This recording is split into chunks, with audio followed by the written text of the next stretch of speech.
ជំរាបសួរពុកម៉ែបងប្អូនបាទថ្ងៃនេះមកជួបម្ចាស់ដើមដែលធ្វើក្បាលបត់អភិរក្សភ្លេងខ្មែរបាទអញ្ចឹងលោកគ្រូជាអ្នកផ្ដើម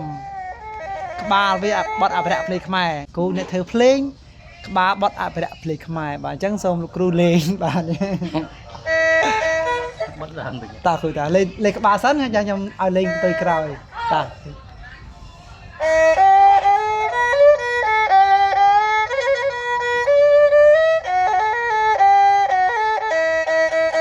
ដូចនៅដូចហើយជាមួយខ្ញុំចាក់ផ្ទៃបន្ទាត់ខំតិច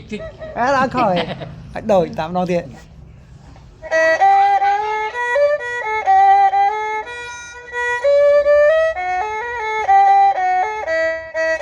អូដូចហើយប៉ុន្តែវាខុសតង់គ្នាក៏ចុះខុសតង់មែនអត់ដូចតែប៉ុណ្ណា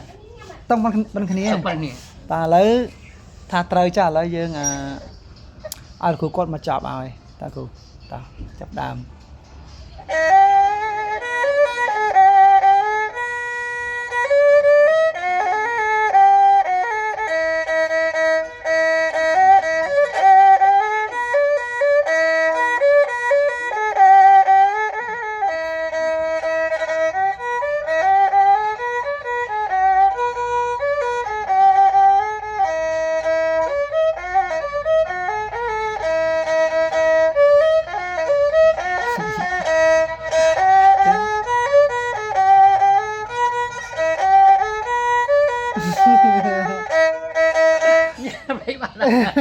អត់ដូចដើមទេអត់ដូចដោយ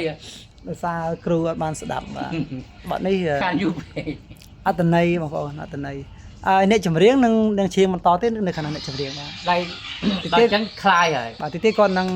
cover បាត់នេះសារឡើងវិញបាទតែម្ចាស់ដើមគឺលីកូលេនបាទអាយដាមលីកូលេន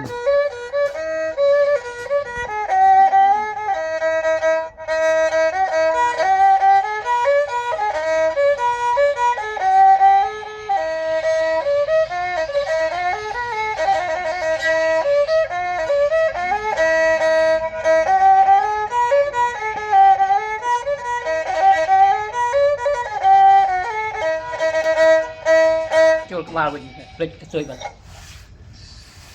មកខ្ញុំចង់ថ្ងៃណាមួយខ្ញុំចង់យកអាប្រូនោះមកឈៀងបងបើចាំទិញអាប្រូនោះអាប្រូសង្ក្រាននោះតាពីឃ្លៀបអានេះបាទអានោះបាយស៊ីជាមួយប្រូនឹងបណ្ដោយបាទនឹងបណ្ដោយតែប្រូវាទៅគេផ្ញើបង